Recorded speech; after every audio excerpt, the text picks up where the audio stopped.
নবীজি সাল্লাল্লাহু আলাইহি ওয়াসাল্লাম বলেছেন, মানুষ যখন কোনো গুনাহ করে, আল্লাহর কোনো নিষিদ্ধ পথে যায়, কোন একটা পাপের কাজ করে, মোবাইলে একটা হারাম জিনিস দেখে ফেললেন, একজন পুরুষ পর্নোর ছবি দেখলেন, মজা নিলেন, তা হারাম গুনাহের কাজ করলেন, এর ফলে কি হবে?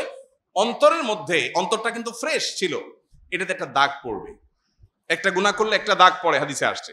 আরেকটা গুনাহ পড়লে আরেকটা দাগ পড়ে, আরেকটা পড়লে আরেকটা দাগ পড়ে। এবার পড়তে পড়তে একটা স্বচ্ছ আয়নার উপরে যেরকম অনেক ময়লা পড়লে যেরকম সে আয়নায় ভালো মন্দ চেহারাতে কি আছে না আছে বোঝা যায় না, ঠিক একইভাবে একটা অন্তরে যখন অনেক গুনাহ করতে করতে করতে করতে কলুষে পরিপূর্ণ হয়ে যায়, তখন এই অন্তর দিয়ে কোনটা ভালো কোনটা মন্দ, কোনটা হক কোনটা বাতিল, কোনটা সত্য কোনটা মিথ্যা, কোনটা জান্নাতের পথ কোনটা জাহান্নামের পথ, এটা নিরূপণ করবার ক্ষমতা থাকে না।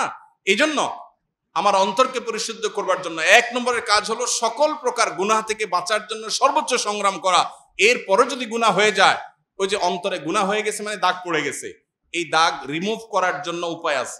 গ্লাস পরিষ্কারের জন্য যেরকম গ্লাস ক্লিনার আছে, ঠিক একইভাবে অন্তর পরিষ্কারের জন্য কল্ব ক্লিনার আছে। সেই ক্লিনারের নাম হলো তওবা। সেটার নাম কি? তওবা। বান্দা যখন তওবা করে, আত্তাইবু মিনায যামবি কামা লা যামবা লাহ, তার অন্তরে যে দাগ পড়ে যায়, ভালো করে তওবা করতে পারলে সেই দাগ মুছে যায়। তাহলে আমাদের নিজেদের পরিশুদ্ধ করার জন্য 1 নম্বর স্টেপ হলো কি? গুনাহ থেকে বাঁচার জন্য সংগ্রাম করা। অনেক নফল নামাজ দরকার নাই, অনেক নফল দানও দরকার নাই, অনেক তাসবিহ না হলেও চলবে, অনেক তেলাওয়াত না হলেও চলবে, কিন্তু যেটা না হলে চলবে না সেটা হলো কি? আমার দ্বারা কোনো গুনাহ হবে না। আমি চোখের গুনাহ, মুখ দিয়া সকাল থেকে রাত পর্যন্ত কত গীবত বেহুদা কথা বলছি, এগুলো সবগুলো গুনাহ। যেগুলো কোরআন হাদিসে নিষেধ করা হচ্ছে সেগুলো করাই হলো কি? গুনাহ। অতএব সেগুলো থেকে বেঁচে থাকার চেষ্টা কর।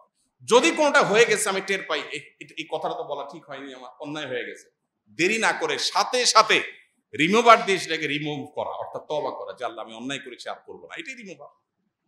তাহলে এই প্রক্রিয়ার মধ্য দিয়ে আমাদের অন্তরটাকে পরিচ্ছন্ন রাখতে পারি। আস-সুন্নাহ ফাউন্ডেশন, উম্মার স্বার্থে সুন্নাহর সাথে।